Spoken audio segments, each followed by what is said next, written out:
She Doesn't Care? Question mark. I'm gonna tell you about a woman whose heart is sunshine, whose body burned hot. I'm gonna tell you about a woman who's cold as tundra with some frozen eyes. I can tell by the way she moves that she cares and it's love. So welcome to the C-Note Show. It's 11:03 here Mountain Time on Tuesday morning, May 12th. And why are we doing this, Cynthia? Why are we here? Jump on, please. Say hi. Hey, good morning. It's so wonderful to be here. And I can't think of another place I'd rather be on a Tuesday morning. This is a huge, huge part of my why. So thank you for having me. Very cool. Yes. And guys, we are here because we don't want to be in free fall about a relationship anymore. We want to take the dagger out of our heart or out of our back or out of our arm that either we put there or we perceive that she put there, and wipe it off and put it down and triage the bleeding here. That's what this show is. It's triage. No, not really. It's not really triage. But it's what the hell do I do, right? We're separated but still together in the same house because of quarantine. Or she says she wants space and she doesn't even want me to hug her right now. And I feel like if I do nothing, that the relationship is just going to die. Okay, so we answer major questions like that in a fun way, in an entertaining way. This show's about entertainment as well. I've got a clip from Ester Perel today. I've got a funny commercial from Europe again today. I've got a hilarious clip from the Wedding Crashers when they do mediation in the Wedding Crashers. So I want to get into that right now after I say hi to Cynthia again. Cynthia, how are you loving our nice, cool weather out here today? I think she orgasmed this morning, see that it was raining, but don't tell her I said that.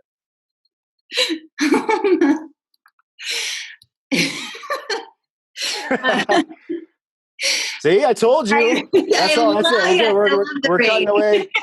We're cutting away from Cynthia now. We're going to go into Wedding Crashers and show a funny scene. Here we go. I love Wedding Crashers. I've done wrong. Probably at a firehouse somewhere. Do not talk about that. I am sick of you accusing me of not being a good mother. 7 years I've been a good mother. Just remember when we went out. Just remember how you upturn a bench. Don't you fucking talk about me being a mother. I hate you. Hey, I got an idea. Why don't you just kiss my left nut? I told you this was a bad idea. You know what, Ken? The bad idea would be to let your client walk out of here today and drag this thing out for another year, wasting more time and wasting more money. The only good idea is to let me and John do our job and mediate this thing right here. You want to hear the crazy thing? I know it doesn't feel like it, but we're making progress. Mm-hmm. We settled the deal with the cars. Let's see, that takes us to frequent flyer miles. We're flying. Those are mine. I want them. You know what we're going to do? We're going to split them right down the middle. How'd that be, Mr. Kroger? It would be not good at all. I earned those miles. Yeah, you earned them flying to Denver to meet your whore. Oh, Lord. Well, she's not afraid to express herself sexually, if that's what you mean. She is a stripper, for God's sake. She is not. Her name is Chastity. She is white trash. Same as you. Hillbilly. That's it. Go comatose for me, baby. You shut your mouth when you're talking to me. Hold it. This is getting confusing. You didn't always hate each other. There had to be some nice moments during the courtship, maybe, or the wedding. The wedding had to be fun. You get the decorations, families coming together. That's a nice moment. What'd you have to eat? Crab cakes. Are you kidding me? How could you not have a good time eating crab cakes? I love them. And They're you got phenomenal. a band? Did you have a band? Yeah. Good or bad? Who gives a shit? It's a great band. It's a bad band. It's like pizza, baby. It's good no matter what. There's music in the air. Shout. Yeah. A little bit. Hey. Shout now. Jump up and shout now. It's a good time. Do you know what I mean? Yeah. Rubbing up against each other. Just a couple of kids who like to fuck trying to make it honest. I get it. Guys, the real enemy here is the institution of marriage. It's not realistic. It's crazy. And don't do this for the other person. It's about saying yes to yourself and saying yes to your future. Say yes. And have some opportunities for yourself. I'm sure you'd love to be free. Maybe go out and meet some Latin guy that can dance, grind up on you, make it feel dangerous, but also safe. And how about you? Don't you want to get inside chastity without having to wonder if anyone's going to find out? God, wouldn't that be sweet? Wouldn't that be nice? And have some Latin guy sweating all over you, talking to you in languages you don't understand, needing you, wanting you, taking you?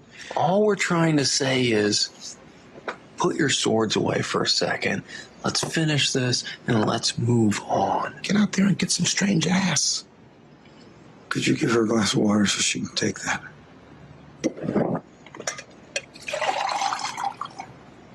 Hey, John, that's weird. That glass looks half full to me. Wow. Now that you mention it, it is half full. You can have the miles. Wow, that glass looks half full to me, John. What do you think? Oh my God. Shut your mouth when you're talking to me. Wait a minute. How does that work? Yeah, hilarious. So I want to start with some levity. I mean, we got to push in here, right? And I'm not advocating for divorce. I'm not advocating for staying together. I'm not advocating for fucking animals. It's, your thing. Whatever you want to do is your thing. And I just went there already. I said orgasm and fucking animals already, and it's only 11:09, Cynthia. How do you feel about that? I think you're on a roll. I think you should keep going. I hope you have caffeine nearby. We're getting laughs all the way from Spain. I see Ian likes that one. I won't tell anybody about the fucking animals, Ian. It's okay. It's between me and you, buddy. Yeah. So I want to jump in on that note. No, I'm going to start with our theme of the day, our theme of this week, I should say, which is she doesn't care? How could she not care? I like how it's split screen here, like it's all dramatic or something. Theme of the week. She doesn't care? How could she do this? How could she say, shut your mouth when you're talking to me? How could she say, those are my miles? That's our theme of this week is, well, perspective from her point of view. What's going on in her life? We want to understand, of course, and have empathy for where she's coming from. None of us here are women haters. We love women, we love relationship, and we want to have a passionate, connected, intimate, mature relationship with a woman in 2020, right? Like I say often, modern relationship has only been around since the 1950s, guys. It's been less than 60 years that modern relationship has existed. We've been Homo sapiens for 200,000 years. I looked up again the other day to make sure my facts were correct. And it's only been the agricultural revolution for 11,000 years, right? Only 11,000 years. And we've had modern relationships since 1955? Something like that? 1960? Something like that? So not a lot of time in the grand scheme of things to get used to feminism, modern demands, the pragmatics of society today. And so that's we want to understand where she's coming from and have some empathy for her, number one. Okay. Number two, we want to know what the hell is going on with us? How do we think about this in a different way? Okay. How do we think about these things in a different way? I'm always big on having perspective and a plan. Perspective and a plan. When a man talks with me for 60 minutes or 90 minutes or 2 hours or however long our sessions go, I want to leave him with perspective and a plan of what to do next, always. So that's our goal with every single show. On top of entertaining, I don't try to entertain in song and dance as much when I'm one-on-one on the phone calls, but I love showing clips. I love showing funny movie clips. I love showing pertinent ads. The funny ad that I have from Europe today is pertinent about relationship, which I think is hilarious. And we show TED Talks here as well, informational clips that Cynthia and I research and enjoy doing on our own regardless. And so we just cultivate those and curate those and bring them here for the C-Note show. So the C-Note show with myself, Jeff Allen, and Miss Cynthia Cruz are both professional coaches. We've been in this field for about 10 years, started our own private practices years ago, 4+ years ago now. And I'm just honored to have you men on here today. So Cynthia, what are your thoughts about, this is our 4th week, plus some Sunday highlight shows as well. So we're on our 20-something recording here just in the past 30 days. How does this feel to you to be able to bring this and do this for the men that are on here and the men that are watching this? Or are you muted? I can't hear you. No, it's amazing. It is. It makes my heart just feel very full and solid getting to connect into this community of men. And it's been fun watching the energy of the shows grow and how much it's shifting perspective and how many tools are coming out of it and how much feedback we're getting that this is really helping. This is giving me results. Oh, now I understand. Now I know what to do. And there's nothing better than that in life for all of us, man or woman, to be like, okay, I understand and I know what to do, because there's always mountains for each of us to climb. Just making sure that we have the right tools along in our packs with us. Oh my gosh, exactly. I can't see beyond the fog of war. I can't see beyond my own radar, my current existence. And even if I could, what do I do about that? Do I have the tools to climb Everest here? You're here because you know that you don't. And I didn't 6 years ago prior to knowing all of this men's work. I found Good Guys to Great Men, Steve Horseman here locally. And now 4 or 5 years, what is it, 2020? So 5 years later, 2015 was the worst relationship year of my life. 2016 was basically all of my men's work, my rebuilding, becoming the man I am that you see now, as far as how to have behavioral confidence, emotional confidence, and spiritual confidence, which we talk about on the show quite a bit, those 3 forms of confidence. And I met Miss Cynthia Cruz when I started my own business, and she was starting her own business. And we started dating in November of 2016. And haven't looked back. Haven't looked back. I don't know what else to say there. I was going to make a joke, but it's not really rolling. Cynthia may have looked back. Cynthia, so what has relationship been like when meeting in our late 30s? I just talked to a man last night who remarried, so he's married the second time, and now he's less than a year into the second marriage, and he's like, oh shit, I don't know if this has been going very well. I didn't learn these things before I got married again the second time, and now things are kind of coming to a head really fast, and we have kids, and we're in our late 30s. So what was it like for you personally? I'd like for you to share vulnerably with the men here. What is life like after coming out of a long-term relationship for a woman, right? So what's the mindset of a woman in her late 30s, early 40s? Maybe that's pushing into their 50s depending on the woman, but what's a mindset like for her when she's feeling like she has to start over, or she has new romantic interests in life? Tell us about that, please. Well, I'll give 2 examples. And the first one was having a relationship come to an end that was absolutely devastating. The man I was dating had 2 children, and I quickly moved into kind of a mom role with them and moved. So I was living closer to them. They were my life. I'd go work as a teacher, and then they were my life on the weekends. And I was in that mindset of like, okay, my life hasn't always followed the straight and narrow path. I didn't get married in my 20s. I don't have kids. Maybe this is the place. This is my home. This is where I belong. And it's my, be able to help raise these kids. And when that relationship ended, it was like the whole carpet got pulled out from under my feet, because everything I was valuing, acting, doing, intending was for this relationship. And then when it was gone, and even those kids were gone from my life, I literally remember, lying on the floor in my apartment, just feeling utterly desolate and in pain. I was in physical pain. I was in emotional pain. And so there's that one version of things. And then there's the second version of I moved through that. I got through that because I started teaching myself about what is the world of men like? What is the world of women like? What is relationship like?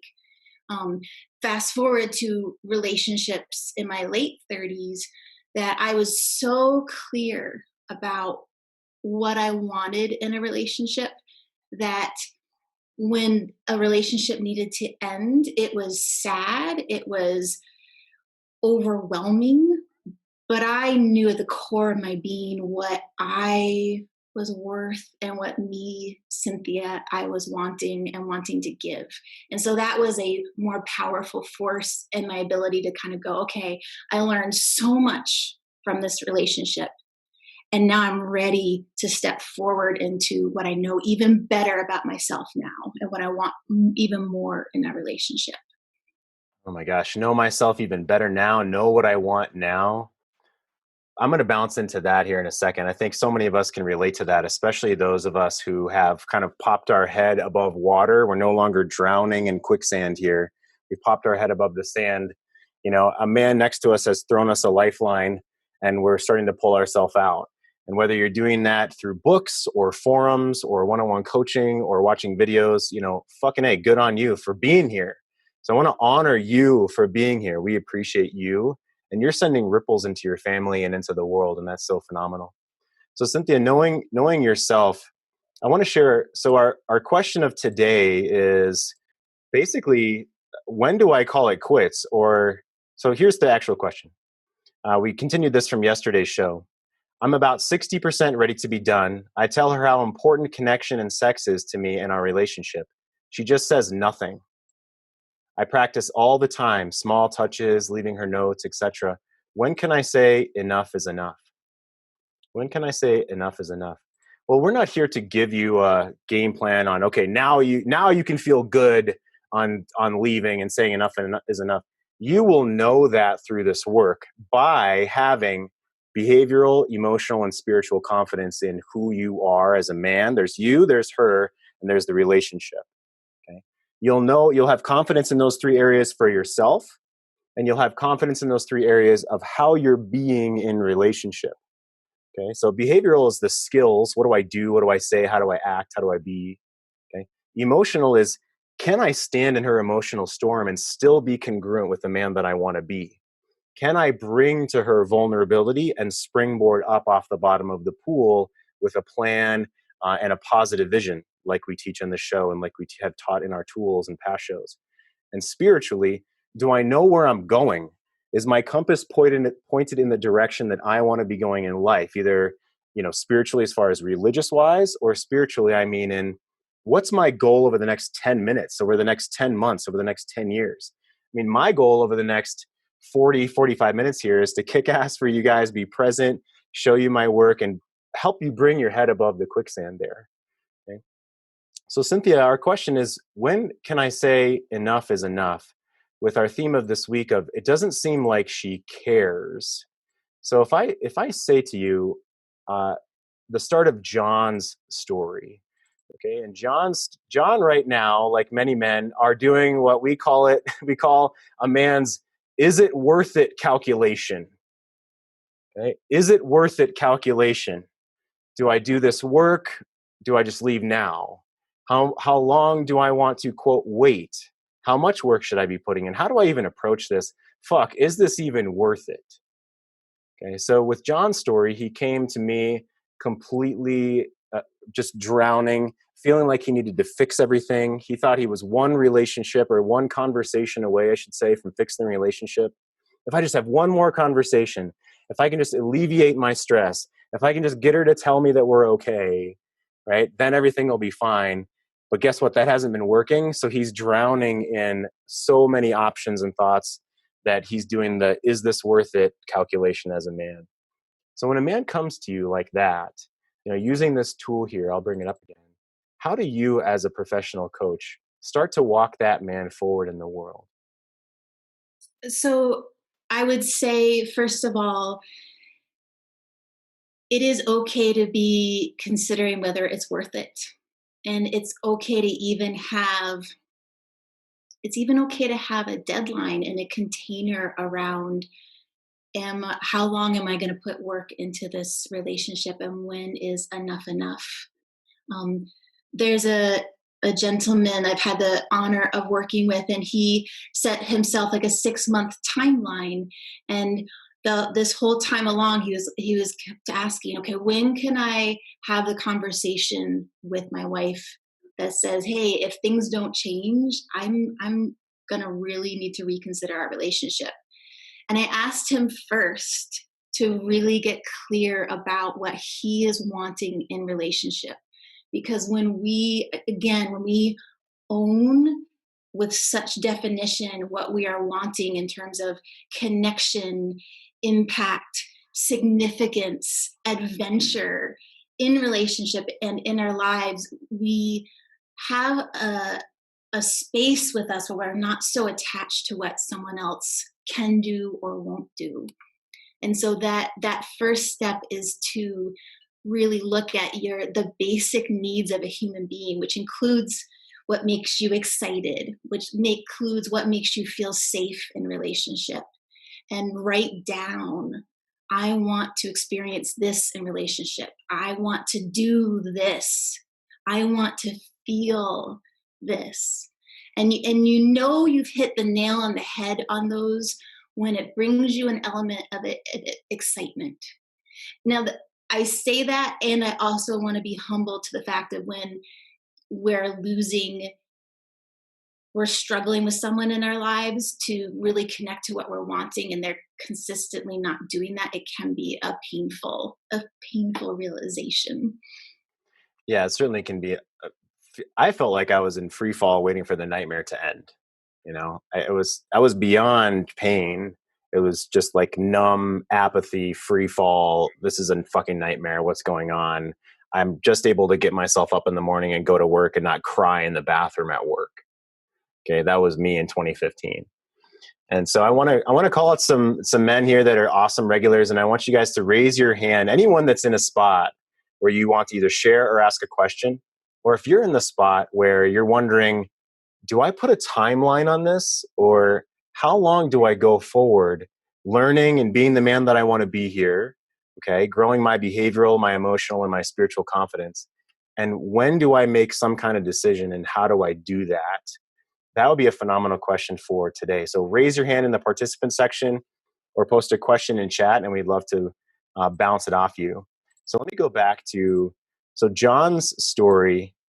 In the end of 90 minutes, we had perspective and a plan. And my plan for a man who feels he's, literally feeling like he's drowning. And when you talk to a friend or you talk to someone in the forum and they're just like no expression in their face, they're in fucking freeze mode or drowning. Okay. It's like, yeah, I know what I need to do. I need to stop asking her so many questions, and I need to take a half step back, and I need to, and I need to not give a fuck. And I need to, like, he's just fucking, right? So like his brain is trying, like, left foot, right foot, put food in my mouth, take a shit in the morning, hug my kids. But everything else is just complete overwhelm.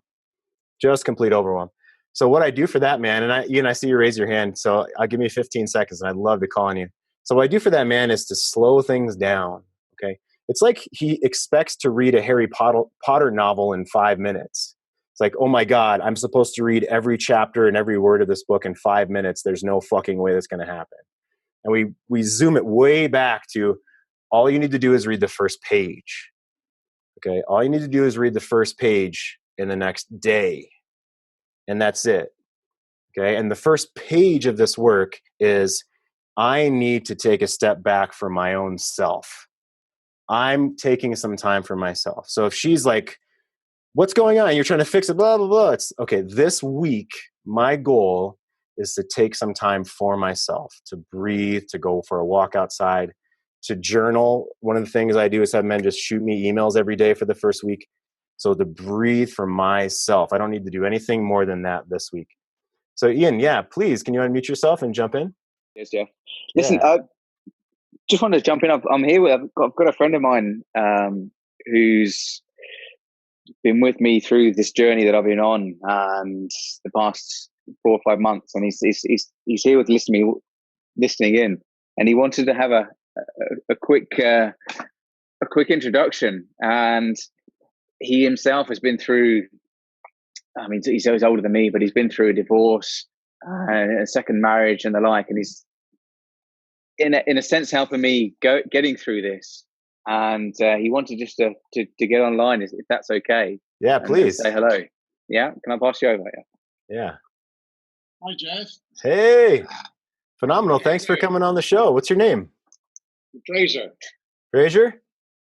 Yeah. Yeah, fantastic to meet you, Fraser. Yeah, please. And you, Jeff. All I'd like to say, Jeff, is listening to what's been going on, I've heard a lot of me, my, and not a lot of we, our, and us.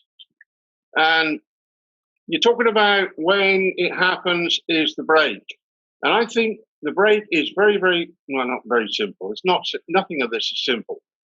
But when you start talking simply about I, me, and only me, and we forget about the us and we, I think that there's no road out. And it's very sad to listen to the last young lady that was speaking, saying, me, my, and what I think, and what I do, and what I'm going to do. And instead of referring to us and we, it seems very sad that goes. And I think that that's the point when it goes. And apart from that, here we are in sunny Spain. Yeah. So Fraser, let me ask you. Yeah, don't take it away from him yet, Ian. Hold on. So Fraser, have you had a time in your life when maybe you unknowingly focused on your own self too much, and then realized? Oh my goodness, of course. So tell us about that. Tell us a story. Tell us a story. Well, I married very young when I was 24 and adopted 2 children and brought them up for 10, 12 years. And then we parted. And then when I was in midlife, I had a great time. I was very fortunate, had a great job and enjoyed my life, and then met my alma mater. And for 26 years now, we've been together and in absolute heaven. But you learn the road. You know, everything has a price. But the thing is to me, you get out what you put in. And if you don't put in, you don't get out. Yeah. You know what I'm saying? Yeah, I fully agree with you. Absolutely. So what's one way that you give into the relationship, the we, the us? What's one thing that you do every single day, Fraser? Give in every time. Every time you have to, because it's not just give and take, it's give. It's not give and take. You don't take, you give. And then when you take, you just realize that, oh wow, I've got something. It's work. It really is. Well, I don't agree with the last part. But I agree that it's give. I absolutely agree with that. Yeah, Fraser, thank you so much. That's fantastic. I'm going to spin off of that. I appreciate it. Jeff, nice meeting you. Thanks, Fraser. Ian, that was so cool. Yeah, it's a different perspective. I mean, I think what Fraser's saying as well is he's looking to the. I mean, I can see you were saying it's the us. It's the me. It's the her. And it's the relationship. And it depends on what point in that journey you're on as to where you need to do the work. I mean, certainly I think for my at the moment, it's where I am on myself. I think that's an aspect of my relationship that has been neglected, that I've unknowingly neglected, and been through trying to keep everyone else happy rather than centering on myself. And it's just a phrase that's here with me, different view that's from age and from experience and looking back. Hindsight is a wonderful thing. And until you're going through the moment and learning what your emotions are, what you're experiencing, which you haven't normally experienced before, certainly in my case, it's a wave that comes across you and you just don't know how to deal with these things. Once you've got through this journey, it may be a week, a month, a year, 2 years, however long it is. You can look back and you should see, cracky, wait, didn't I know that then that I know now? Which is why the work I think you're doing is so important for people that either realize they're in that situation, or indeed, if it should be initially before they're even in that situation. If we could get that work or get that knowledge beforehand, all the better. So anyway. Phenomenal. Exactly. You know, I'm going to go and mute you for a moment. I appreciate that. So I think we're all in complete agreement. I love what Fraser said as well. And it's about the acts of love, where love is a verb. And Cynthia and I talked about this quite a bit. And we do this every single day, which is, for instance, when we come home, we greet each other like we haven't seen each other for 3 days. Okay. And when we wake up, we smile and we purposefully meet each other in the day. And Cynthia comes down here. She came down here today. I hadn't seen her for a couple of hours and gave me a nice big hug before our show today to connect us as a couple and to connect the energy that we want to put out into, you know, the show and the men watching, you guys watching this, and you, Ian, and Fraser, and everyone out there in the world. We want to bring this love and the acts of love to the world. So I fully agree with what Fraser is saying. Absolutely. And Ian, of course, like you're saying, well, we also, if we were going to give acts of love in the relationship, we also need to practice and know what acts of love are for our own self, and acts of love, of empathy for her as the individual person that she is as well. So all of those dynamics take different acts of love. I wouldn't give an act of love to myself as I would give an act of love to Cynthia. An act of love to myself might be having patience for, so the boredom exercise that I talk about a lot is that the Hulk is my shitty go-to response. If I have nice guy covert contracts that go unspoken and unresolved and unfulfilled, then my Hulk might get upset. And to have compassion for myself when I do the boredom exercise is a way that I can love myself. This exercise we'll talk about more today as well. And so I want to dovetail. So Ian, did you want to add anything else? I want to dovetail into Ester Perel's video about modern relationship and how it differs. But thank you so much for coming on. That's phenomenal. So I'm going to go, and definitely I see some hands raised. Let me go and call on you before I do Ester Perel's video. So yeah, thank you, Ian. I really appreciate that. So Chris, I'm going to try to unmute you. Yeah, you're unmuted, Chris. Go for it, please. Okay, so can you hear me? Yeah, go for it. Okay, I'm messing with my screens here. So yeah, to me, we're talking about this, when do you make that decision, right? When you realize it's just time to stop. So wife and I had decided that we were going to separate and work on a 3-month thing. And she agreed to that. In fact, it was her plan. Mm-hmm. And then a month in, I got blindsided with divorce papers. Sure. So it was just like, I thought we were, and here I am still freaking out about all this because I'm not ready for it. Right. So, I worked on, and at this point I was working with Steve and some friends of mine and doing some good work. And, I went about 6 or 7 months, and then all of a sudden it was just one day. This isn't worth it. Because I kept looking at the relationship, but I wouldn't make a decision about it. I just look at it and go, I'm not sure yet. Yeah. And then at one point I realized that, about that time, whenever it was, that, I hadn't seen any work from her. I hadn't seen anything even remotely showing that she wanted to continue it. So it's been at this point long enough to decide it's over. So I'm trying to do what I can to be fair to her and just keep this thing moving. But she has a highly avoidant personality type. Mm-hmm. So whenever we talked, she would agree to things. And we only talked a few times, but she would agree to things and like, okay, this is what we're going to do next.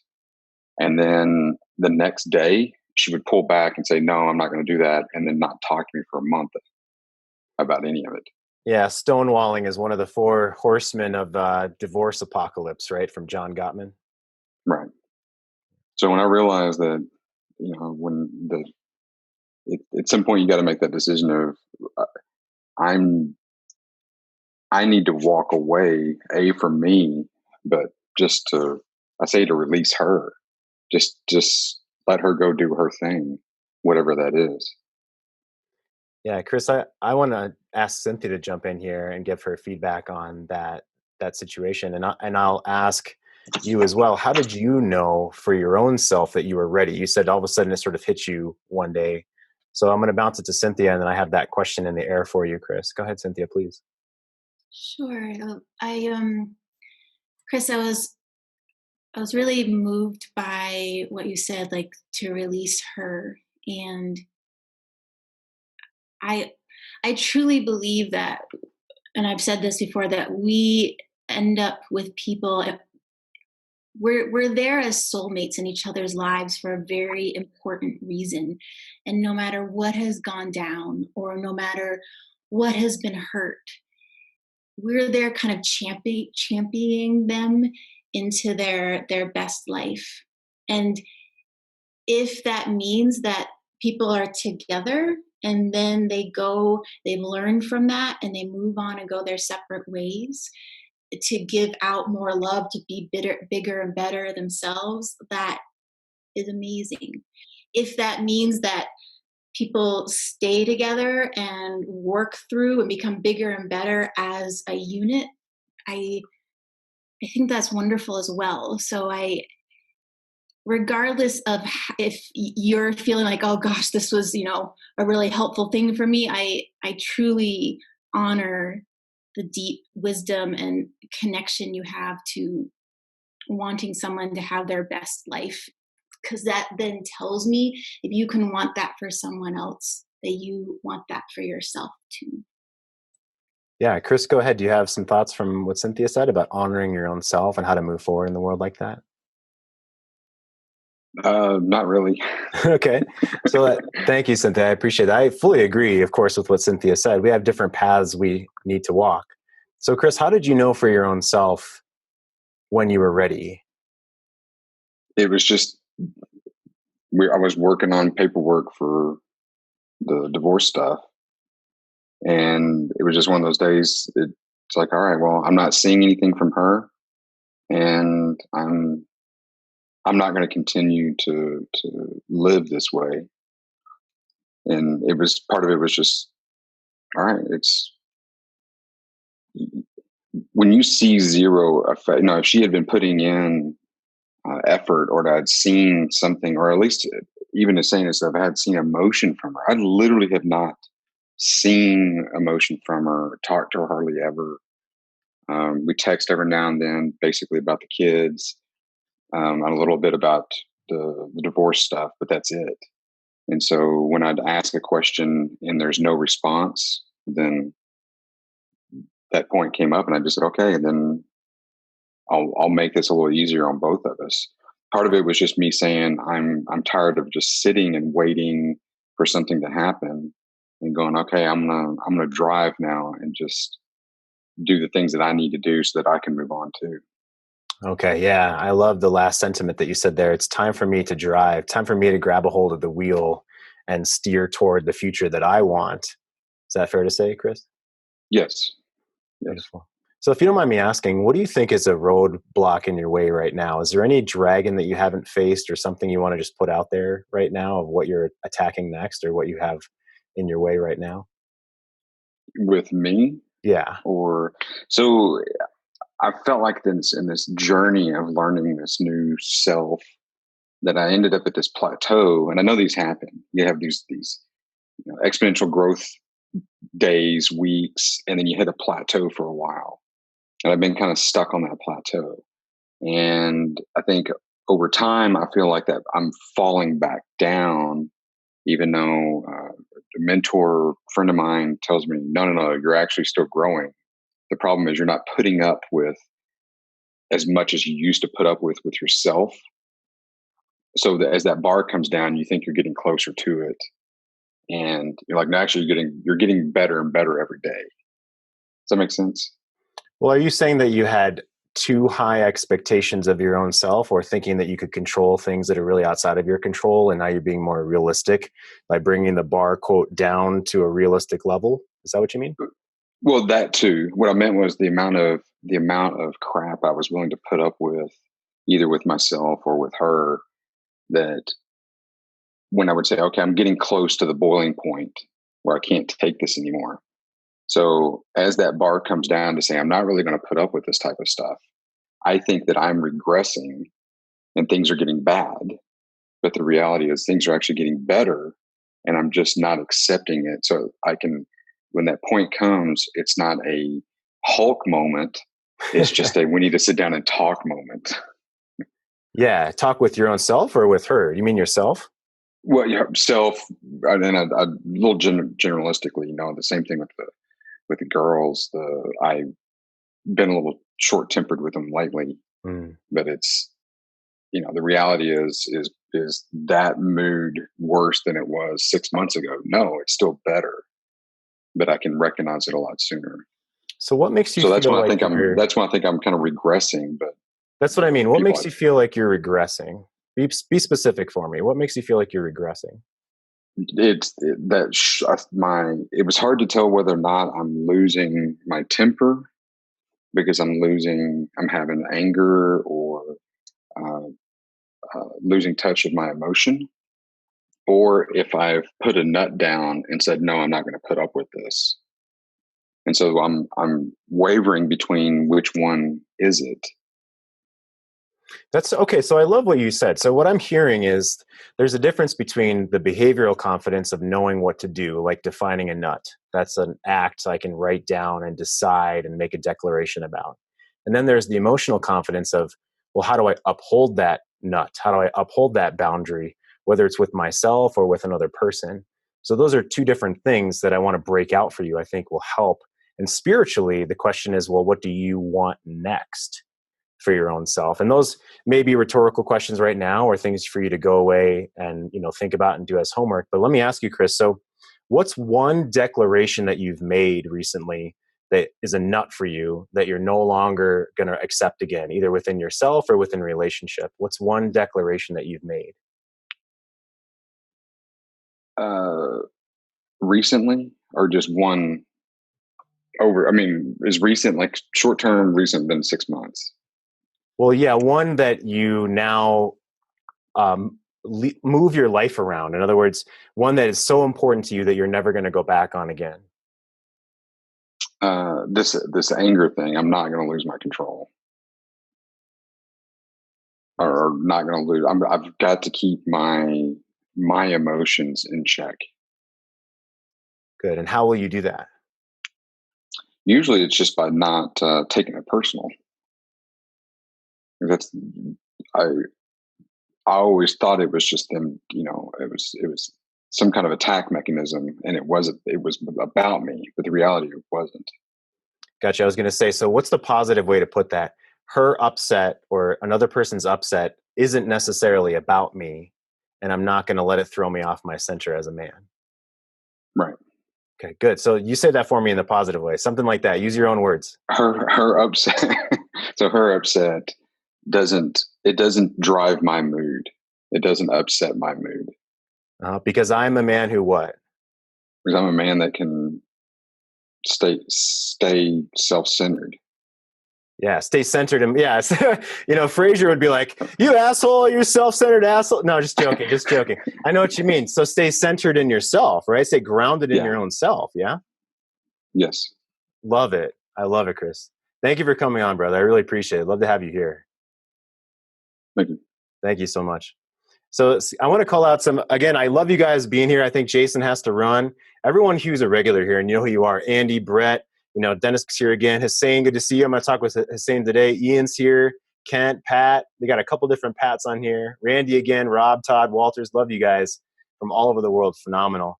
So yeah, Scott, did you want to jump in? Go for it, please. Can you hear me? Please do. Yes. Nice. I liked what Cynthia said. I think it's really cool about soulmates coming together and learning from each other. And I feel like my wife was one of my greatest teachers. I learned a lot. And when it was coming to an end, I was doing, what Frasier said. I was giving to everyone but myself. And I saw her lose respect for me for that, because she's like, you don't care about yourself. And she kept telling me, go with your friends, go do this. I'm like, no, I want to stay here with the kids. I want to see you being that guy. And now that I'm changing, I'm spending time with my kids, of course, but I'm doing stuff for myself as well. She's just like, it's funny. She looks at me so much different now. And I know she was doing a checklist in her head about what she likes about me and da-da-da-da-da. And for me, I never did that to her. And I finally looked at it and I was like, I went down the list. I'm like, am I excited to see her? No. Does she give me happiness when I see her? No. So many things. I'm like, I never looked at that. And I finally did. I'm like, what am I doing, dude?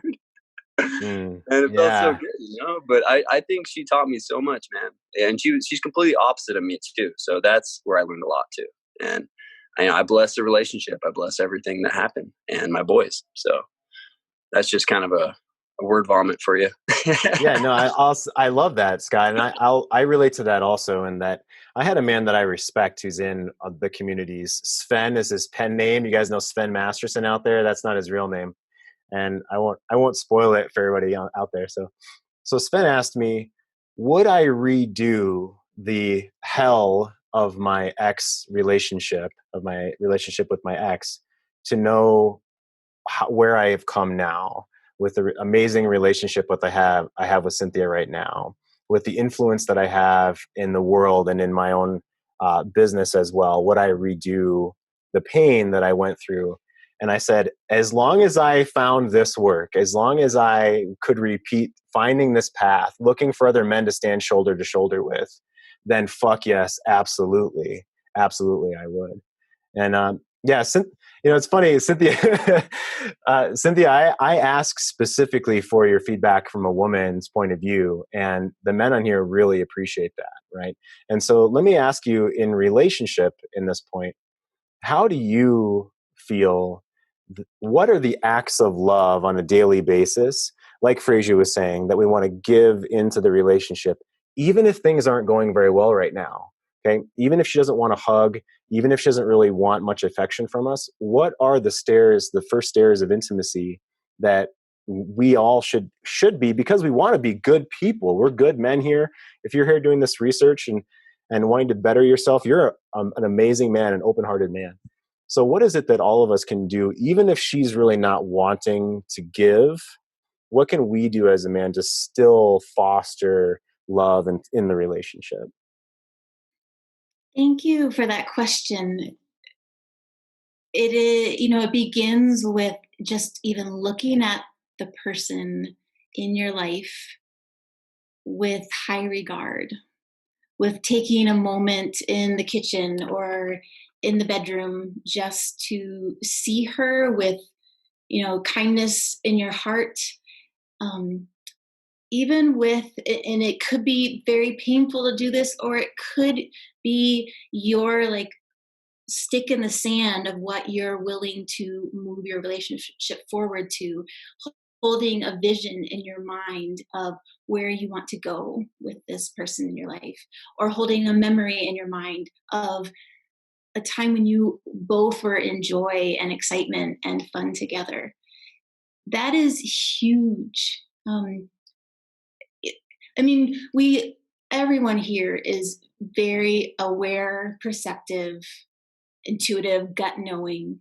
And if women are cranked up a little bit more in that realm in general, I can feel how someone is even looking at me. So it makes a huge, huge difference. And I'll even say, I would say that's from, what as a woman, I love receiving from a man. This is a little like, I don't tell very many people this, but the way I practice this, holding high regard for people, is I actually imagine that I'm breathing love toward them, and even people that I'm struggling with or frustrated with. And it helps me become more of a leader in my own life, helps me feel differentiated. And it also feels like I'm doing something in holding a positive space for the person I'm with, whether it's a younger person or my elder or a partner. Yeah, holding a positive space for that person is so important. Even if, like Chris was saying, and I can relate to, even though that Hulk is knocking at the door, and the goal is to make sure if we're feeling that we go to our boardroom, that we give those kind of shitty responses of either shame or defensiveness or anger or I'm not enough. We give them a voice for 10 seconds just to us, so they can feel validated and heard and understood. And Cynthia, I also hear that's what you're doing for your own self as well. And always end the boredom exercise with a positive. So from yesterday's show, we've got Fonzie, we've got Gene Simmons, and we've got the mountain lion, right? From Good Guys to Great Men, the mountain lion. And these are maybe our ideal of the man that we want to be, the persona that we're practicing in the world. And so, Fonzie or Gene Simmons or the mountain lion, he's not going to beat us up for having anger. He's going to say we want to integrate it. Okay? We want to learn what that weapon does in the world. I mean, when I was young, I was really good at making people upset. I was really good at pissing people off. Not so good at bringing people together. And I've wondered for my entire life why that was. And it took this men's work for me to understand. I wasn't holding high regard. I had really shitty facial expressions that I've shown on the show before. I don't like to do, so I won't do again. I basically was confused by, well, how could they not be figuring this out? I was very self-centered back in the day, like Frazier was saying, like he was as well prior to learning this stuff. And so that's something that I'm embarrassed by. But now I know how to integrate these things within myself. You give them 10 seconds of voice, and you walk back out of the boardroom and write about it or meditate on it or go for a run, and then make your own decision. Okay, you're not giving them the wheel of the bus. You always have the wheel. You're always the driver. You just don't want to shove these down into the basement. Okay, you don't want to shun these away because they only get stronger and harder, especially the negative ones. And if we don't acknowledge the positive, then we might be caught in a trap of thinking that we're never good enough. There's a man on this show that I just talked to yesterday about this. Well, I'm damned if I do, I'm damned if I don't, because I beat myself up. Even if I meet the bar of like hitting the sales goal and I'm the $1 million sales guy this year, it's still like, oh, that's nice, next. And I don't give myself enough credit because relationship now is so complicated and difficult. I want to show, well, it doesn't have to be difficult, right? That's why we're here. We're to learn about this. So let me share 3 minutes from Ester Perel about modern relationship and how to look at this and how to perceive this. Part of modern love and individualistic societies. This is the first time in the history of humankind where we are trying to experience sexuality in the long term, not because we want 14 children, for which we need to have even more because many of them won't make it, and not because it is exclusively a woman's marital duty. This is the first time that we want sex over time about pleasure and connection that is rooted in desire. So what sustains desire and why is it so difficult? And at the heart of sustaining desire in a committed relationship, I think, is the reconciliation of two fundamental human needs. On the one hand, our need for security, for predictability, for safety, for dependability, for reliability, for permanence, all these anchoring, grounding experiences of our lives that we call home. But we also have an equally strong need, men and women, for adventure, for novelty, for mystery, for risk, for danger, for the unknown, for the unexpected, surprise, you get the gist, for journey, for travel. So reconciling our need for security and our need for adventure into one relationship, or what we today like to call a passionate marriage, used to be a contradiction in terms. Marriage was an economic institution in which you were given a partnership for life in terms of children and social status and succession and companionship. But now we want our partner to still give us all these things. But in addition, I want you to be my best friend and my trusted confidant and my passionate lover to boot, and we live twice as long.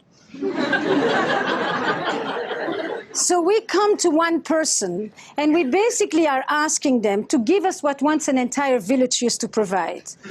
Give me belonging, give me identity, give me continuity, but give me transcendence and mystery and awe all in one. Give me comfort, give me edge, give me novelty, give me familiarity, give me predictability, give me surprise. And we think it's a given, and toys and lingerie are going to save us with that.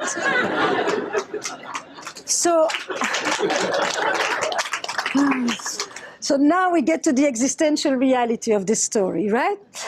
Because I think in some way, and I'll come back to that, but the crisis of desire is often a crisis of the imagination. So at the end right there, she said, the crisis of desire is often a crisis of imagination, which I thought was huge. And now we are forced as men to imagine a scenario where we are black belt masters at our own self, black belt masters in empathy and compassion for her and her individual experience, and black belt masters in relationship as well. That's what it feels like, right? That's why it feels hard.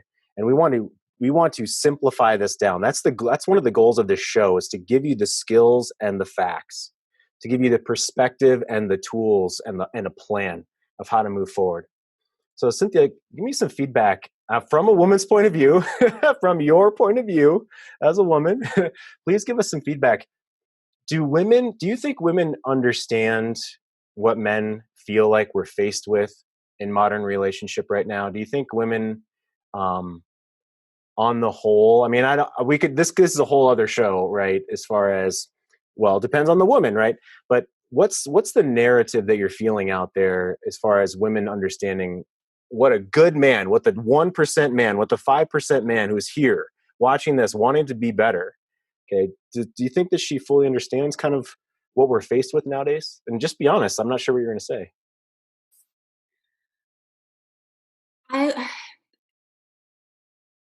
I would say she doesn't understand, and it's not for a lack of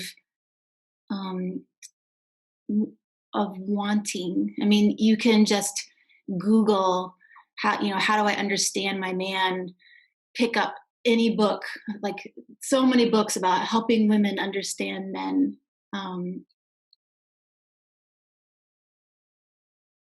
We all love to look at each other through the lens that this person is like me, right? Because that's all we know. So we assume the person in front of us thinks like us, tastes like us, feels like us, and we don't. I still feel like there's so much for me to learn, and it is so much about the masculine energy of like just generosity and protection and provider and wanting to serve, wanting to lead. And I even know that there's so much more for me to understand. And so I think there is still a great, great need in the world for women to be given the ways to touch in on and feel what that masculinity, that grounded redwood masculinity is like, because they don't know. They don't. Yeah, I hear what you're saying, and I love the sobering, honest, vulnerable reality of that, guys, because it is, like Wayne Dyer has said in the past, and also like Robert Glover has said in the past, that we lead our own lives. Okay, Dr. Robert Glover, in his recent book, Dating Essentials for Men, which could be called Relationship Essentials for Men, it's a great book. He talks about taking the lead and setting the tone and allowing her to set the pace. Okay, meaning if she doesn't want to do something, cool. If she wants to go slower or she wants to speed up, fine. If she wants to recommend a different restaurant, that's great. If she doesn't like the kind of music I like, hey, that's cool. Regardless, I'm going to set the tone and I'm going to take the lead in my adventure. Right? And so on that note of setting the tone and taking the lead and setting the frame, it's 12:01. I have that funny clip from the European ad I want to show. So thank you guys so much. This theme of this week will continue Wednesday through Friday. We do the show every weekday, 11 a.m. Mountain Time. So the C-Note show is brought to you by Great Men Move Mountains and greatmenmovemountains.com. And we love that you guys are here. We honor you. We're going to pick it up from a question from the forum. There was a post last night that we're going to bring into our show tomorrow. And we're going to show some more tools. We're going to talk more about our morning kingly plan that you do sitting on your throne, which I call my throne, my toilet every morning. Your morning kingly plan, which is a great way to start your day in less than 10 minutes. Okay, we're going to talk more about the boredom exercise of how you process. I use this with every single man I work one-on-one with. This is absolutely phenomenal. It's a key part of our work. And we'll have more clips tomorrow, another TED Talk clip, absolutely. So Cynthia, let's honor the men, and then I want to take us out with this funny clip. Thank you all for being here and for being in this world and showing and teaching the world and all of us what great men do, think, and be. So thank you so much. Awesome. We love you guys. I think it's about 30 seconds, this clip. You got to watch it to the end. It's hilarious. Here we go.